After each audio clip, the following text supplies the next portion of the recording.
Hey guys, welcome to Eduporium classes. Myself Kakul and मेरा goal है आप सबको ग्रामर में पिक्ड अप रखना।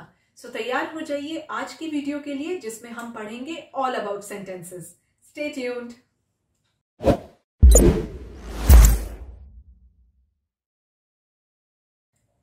तो एक सेंटेंस होता क्या है?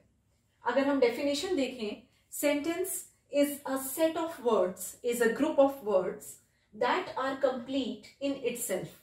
अगर हम इस डेफिनेशन को ध्यान से समझें तो हमें क्या समझ में आता है कि सेंटेंस कुछ शब्दों का एक ग्रुप होता है जिसमें जो खुद में एक कंप्लीट सेंस बनाता है। मतलब वो एक सेंटेंस को सुनने के बाद कभी भी हमें ऐसा महसूस नहीं होता कि उसमें कोई अधूरापन है, वो खुद में एक पूरी सेंस बनाता है।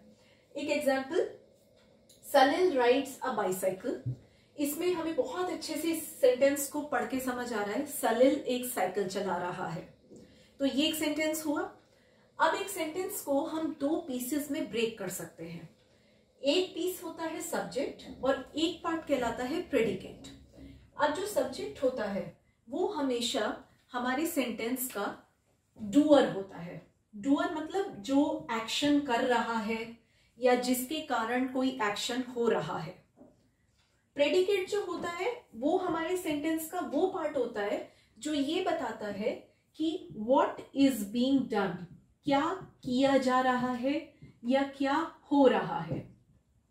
तो अब अगर इसको ध्यान से देखें तो ये तो समझ में आ रही है कि जो भी हमारे सेंटेंस का डूअर होगा वो ही एक्शन कर रहा होगा और जो प्रेडिकेट होगा वो ये बताएगा कि क्या एक्शन हो रहा है।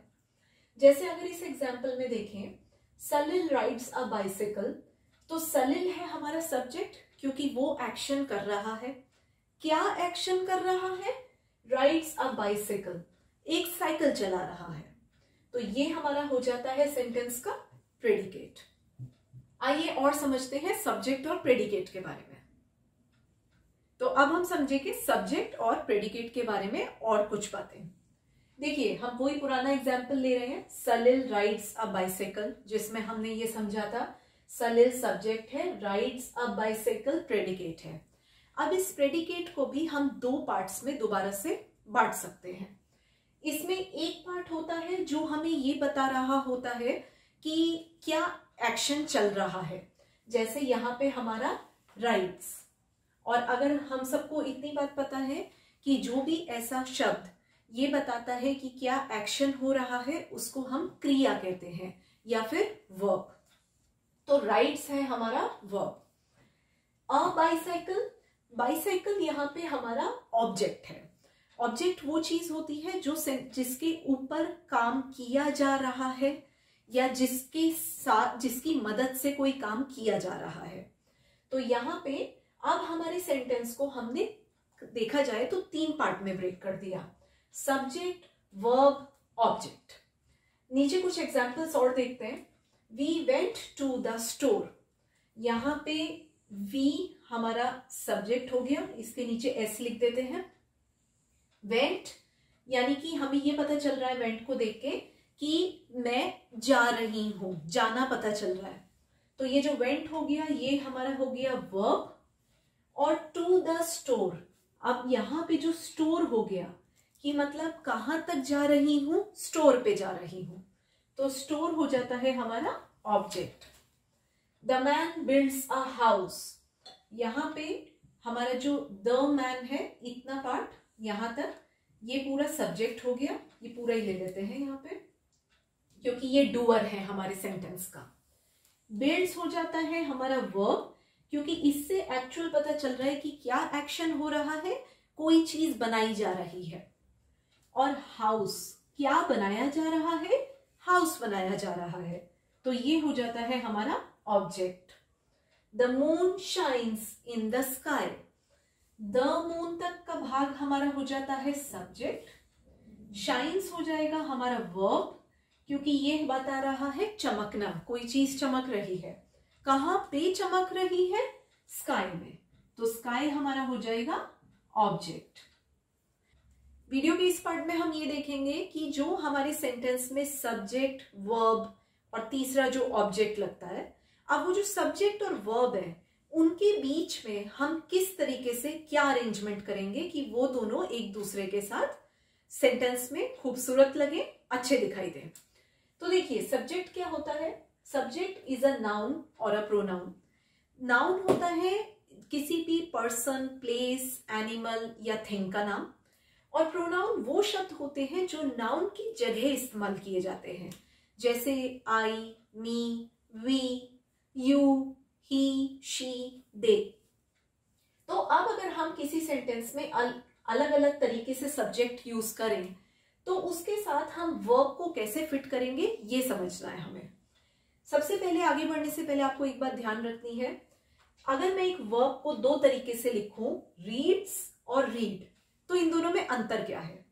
देखिए आप ऐसे ध्यान रखेंगे, रीड्स में पीछे एस लग जाता है तो एस फॉर सिंगुलर, मतलब रीड्स जब भी वर्ब आएगा तो आपको तुरंत क्लिक हो जाएगा कि ये सिंगुलर वर्ब है, और रीड होता है प्लूरल वर्ब। ठीक है, अब एक सिंगुलर सब्जेक्ट के साथ हमेशा एक सिंगुलर वर्ब लेंगे और एक प्लूरल सब्जेक्ट के साथ हमेशा प्लूरल वर्ब लेंगे। इसको कहीं पे नोट कर लेते हैं कि अगर हमारे पास सिंगुलर सब्जेक्ट है, ठीक है, सो उसके साथ जो हमारा वर्ब जाएगा वो भी सिंगुलर वर्ब जाएगा। ये आपको बिल्कुल अच्छे से ध्यान में रखना है, ये ग्रामर का बहुत बेसिक रूल है। और अगर हमारे पास एक प्लूरल सब्जेक्ट है तो उसके साथ जो हमारा वर्ब जाएगा वो हमेशा एक प्लूरल वर्ब जाएगा। अगर ये बात ध्यान रह गई तो आधे से ज्यादा सेंटेंस यूं ही फ्रेम कर लेंगे। तो अब एक एक करके सिचुएशन देखते हैं। अमन एक सिंगुलर सब्जेक्ट है, इसके साथ वर्ब अमन रीड्स। किड्स प्लूरल सब्जेक्ट है, किड्स रीड। आई और यू को जरा स्किप कर देते हैं। वी बहुत सारे लोग हैं हम सब, we read plural verb. He, she एक एक है, इनके साथ वर्ब रीड्स सिंगुलर। दे कई सारे लोग हैं, दे रीड।